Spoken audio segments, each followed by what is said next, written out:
Guys, may tanong ako. Saan ba kayo usually nagpapakulo ng tubig? Sa takure. Tama nga naman. Pero maniniwala ba kayo pag sinabi ko sa inyo na kaya kong magpakulo ng tubig sa papel? Mga kailangan natin, I believers, parchment paper, water, stapler, food coloring, tong, wire mesh, wire grill, and stove. First step, lalagyan ko lang ng color yung tubig natin para mas kita.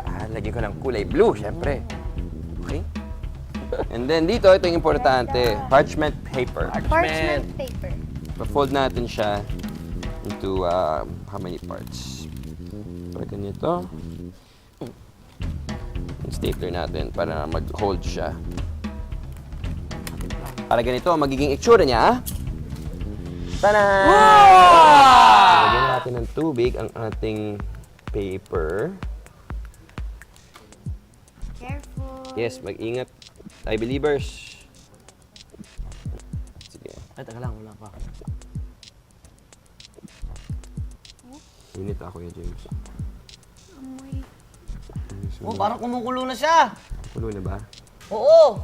Napansin niya kung saan may tubig, hindi nangingitim yung papel, di ba? Kumukulo, kumukulo! Yan na! I believe!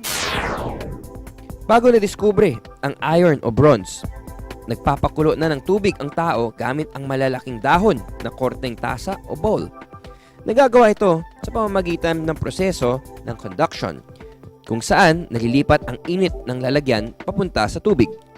Pero sa pamamagitan naman ng convection, nalilipat ang init patungo sa tubig hanggang umabot ito sa boiling point na 100 degrees Celsius. Karamihan ng papel ay nasusunog sa 233 degrees Celsius. Ibig sabihin, unang kukulo ang tubig bago masunog ang papel. Isa pa, hindi nananatili ang init ng papel kasi lumilipat ito sa tubig sa pamamagitan ng conduction. Sumisingaw din ang init dahil sa steam na resulta ng pinakulong tubig. I believe.